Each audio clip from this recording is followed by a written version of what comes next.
My brother totaled my car. $8,000 of damage. Gone in one night. My parents looked me in the eye and said I should share the cost. Family shares burdens, they told me. Family helps each other. So I decided to share something too. I shared his browser history with everyone who mattered. Want to know what 4 years of golden child treatment and one covered-up mistake looks like when it finally hits the light? Stay with me. Because this isn't about revenge. It's about receipts. And I had every single one. Before we go further, drop a comment. Where are you watching from? And what time is it there? I want to know who's up late for this story. Hit that subscribe button too. You'll want to see how this ends. Let me take you back to where the real damage started. I need you to understand how we got here. My brother and I grew up in the same house. Same parents. Different rules. When I was 16, I worked retail on weekends and tutored after school. I saved every paycheck. Tracked every dollar in a spreadsheet. My brother failed 2 classes his sophomore year. My parents bought him a new Xbox so he wouldn't feel bad. When I turned 18, I paid my own car insurance, my own gas, my own phone bill. My brother coasted on their credit card until he was 23. I'm not bitter. I'm just giving you the pattern, because patterns matter. After 3 years of saving, I bought a car, a 2015 Honda Accord. Nothing fancy, but it was mine. Paid in cash, title in my name. No cosigner, no loan. I kept the receipt, the bill of sale, the title in a folder in my desk. I'm the kind of person who saves everything. Text messages, emails, bank statements. You'll see why that mattered. I thought owning the car outright would protect me. I thought having my name alone on the title meant it was safe. I was wrong. Because in my family, what's mine has always been negotiable. And my brother was about to negotiate. It started with a text. Can I borrow the Accord this weekend? Just going to the lake. I'll fill the tank. I stared at my phone. My brother didn't have a great track record with other people's things. But before I could answer, another text came through. Mom said you'd say yes. Of course she did. I typed back. You're not on my insurance. It's one weekend. Don't be difficult. I should have said no right there. But my mom called 5 minutes later. Her voice had that tight, controlled tone. The one that means you're already wrong. It's just a car. He's your brother. So I said yes. Saturday afternoon, my phone rang again. There's been an accident. My stomach dropped. Your brother is fine, my mom continued. The other driver is fine. But the car? We'll talk when you get here. I drove to my parents' house in a borrowed car. The Accord was in the driveway. Rear end smashed in. Bumper on the ground. Taillights shattered. My brother stood on the porch with my dad. I walked up. What happened? He rear-ended someone, my dad said. Wasn't paying attention. It happens. I looked at my brother. He shrugged. That night, my parents sat me down at the kitchen table. His insurance premium doubled. You're young, single, no kids. You can take the bus for a while. He needs a car for work. I blinked. I need a car for work. We're asking you to be the bigger person. That's what family does. I looked at the 3 of them, and I said no. That no cost me everything. Within 2 days, I was removed from the family group chat. A new one appeared, same name. Everyone in it but me. My cousin called that week. Hey, so I heard you won't help your brother after he got in an accident. That's kind of harsh, don't you think? I tried to explain. She cut me off. He's family. You only get one. My brother posted on Instagram a photo of the wrecked car. The caption? When your own blood won't help you rebuild. Broken heart emoji. Hashtag fake family. 63 likes. My grandmother left a voicemail. Sweetheart, I don't understand. He made a mistake. Can't you just help a little? I started to doubt myself. Maybe I was being petty. Maybe I should just let it go. Then the insurance payout came. $4,200. The car was worth $8,000 on the market. But because of the damage and the depreciation, they valued it at 60%. I'd lost my car, my family, and $4,000. I sat in my apartment that night, staring at my phone. And then I remembered something. I had records, years of them. I just hadn't decided to use them yet. I opened my text messages, scrolled back. Not days, years, 2019. My brother's name at the top. Hey, can you cover my rent this month? I'm a little short. I'll pay you back. He never did. 3 months later, Instagram story, Vegas, bottle service. 2020, different message. Can I borrow your laptop for a project? 2 weeks later, he told me it was stolen. I found it on eBay a month after that. Same serial number, 2021. Another text. I had a little fender bender in Mom's car. Don't tell her, okay? I'll get it fixed. He didn't. She paid for it. Never knew it was him. I took screenshots. All of them. 4 years of messages, 6 major incidents. 3 involved vehicles. 2 involved money he never paid back. $11,000 total. I made a folder on my desktop, labeled it Family History, and I started organizing. Dates, amounts, screenshots, patterns. But texts were just the beginning. I needed something harder, something they couldn't spin or dismiss, something that would make it impossible to call me the villain. I didn't have to wait long. My mom texted me on Wednesday. "We need your answer by Friday. $2,000 toward your brother's insurance or we'll know where we stand. An ultimatum. Pay up or lose the family." I didn't answer. Thursday morning, my brother posted another Instagram story. This time it was a quote graphic. White text on a black background. "Blood doesn't mean loyalty." Tagged location, our hometown. I knew what he was doing. Building a narrative, making me the bad guy in public so I'd fold in private. Thursday night, my grandmother called again. I let it go to voicemail. "Sweetheart, your mother told me you refused to help. I'm so disappointed. I didn't raise your mom to raise children who turn their backs on family. Please, call me." I felt it in my chest. The weight, the guilt. They were all pressing at once. My parents, my brother, extended family. The message was clear. Give in or be cut off. Friday was 2 days away. 48 hours to decide. Lose my family or lose my self-respect. I sat on my couch that night, staring at the folder on my desktop. And then I thought, they want to make this public. Fine, I'll give them public, but I'll do it my way. I remembered something. My brother had used our parents' desktop computer the night before the crash. The family computer in the living room. We all shared the same cloud account. Old habit from when we were younger.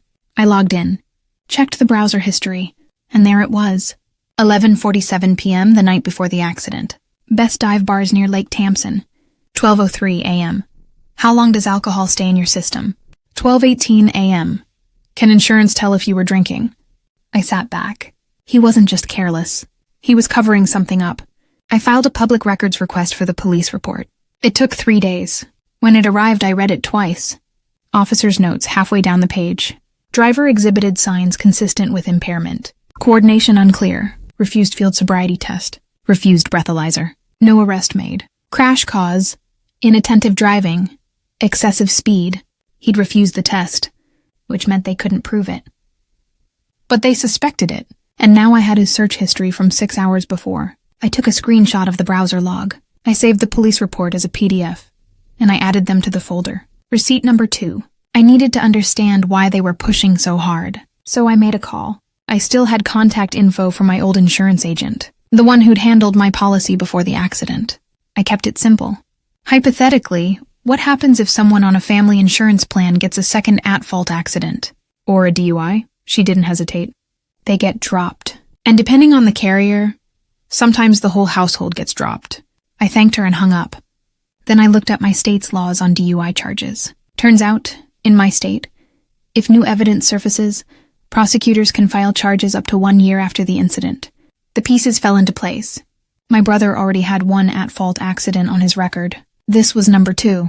If the insurance company found out he'd been drinking, or if a DUI charge got filed, his rates wouldn't just go up. He'd be uninsurable. And so would my parents. They weren't protecting him out of love. They were protecting their own policy, their own rates. He was protecting himself from a charge that could still be filed. It was all self-preservation, and they wanted me to fund it. Now I knew exactly what to do. I spent Friday night building a presentation. Nothing fancy, just a simple slide deck. Title slide, family accountability. Slide 2, the text message history. Dates and dollar amounts. Slide 3, browser history screenshots. Timestamps clear. Slide 4, the police report. Officer's notes highlighted. Slide 5, insurance consequences. 1 at fault. 2 at faults. DUI, dropped. Slide 6, my offer. I kept it clean, professional, unemotional. Saturday morning, I texted my parents. "I'll come to dinner tomorrow. We'll settle this face to face." My mom replied in 10 seconds. "Good, we'll see you at 6. I called a friend from law school. She'd passed the bar 2 years ago. I walked her through everything. The evidence, the plan, the offer. "Am I in any legal trouble here?" She laughed. "You're not blackmailing anyone. You're offering them a chance to resolve this privately before you pursue legitimate claims. That's called negotiation. You're fine." I thanked her. That night, I didn't sleep much. I kept rehearsing it in my head. Stay calm, show the facts. Make the offer. Boundaries, not revenge. Sunday dinner was 18 hours away. I was ready. I arrived at 6 on the dot. My parents were in the dining room. My brother sat across from them, arms crossed, smirking. My mom gestured to the empty chair. Sit, let's talk. I sat down. Put my laptop on the table. My dad raised an eyebrow. What's that for? Before we eat, I said. I want to share something. A history lesson. My brother rolled his eyes. I opened the laptop. Turned it so they could all see. First slide. Family accountability. My mom's face tightened. Second slide. The text messages. 2019 to 2023. 6 incidents. $11,000 in bailouts, borrowed money, and damaged property. None of it paid back. My brother leaned forward. That's private. It's our family cloud, I said. Shared account. Like family shares, right? Third slide. Browser history. My mom gasped. The timestamps were clear. 11:47 p.m. Dive bars. Midnight. Alcohol in your system. 12:18. Can insurance tell? You hacked my computer? My brother said.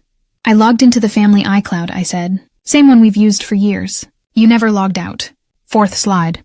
The police report. Officer's notes in yellow highlight. Signs consistent with impairment. Refused sobriety test.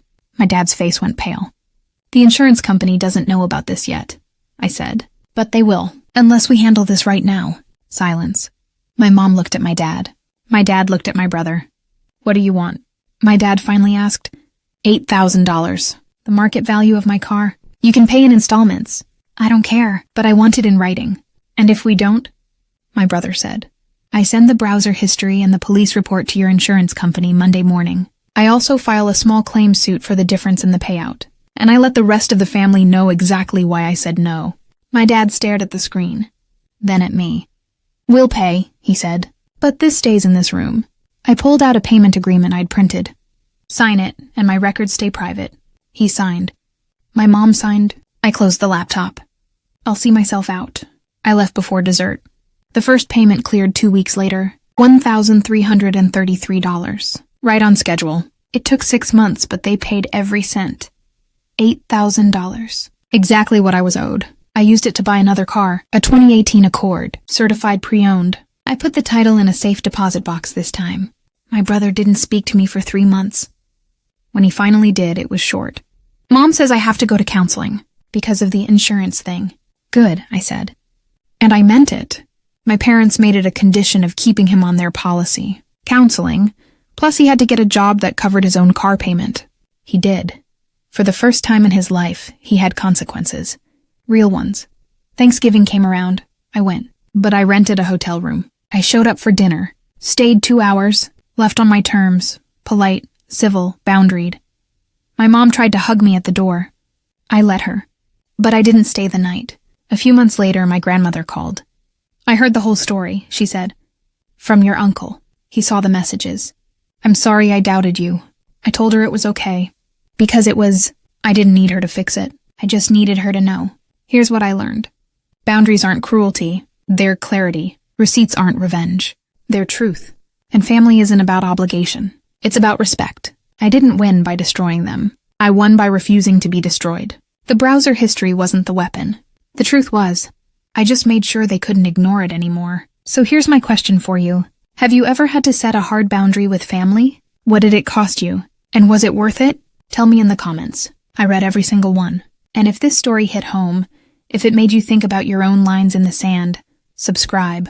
I break down family power plays, the art of receipts, and what it actually looks like to stand your ground when everyone tells you to fold. You're not alone in this. They wanted me to share like family. So I did.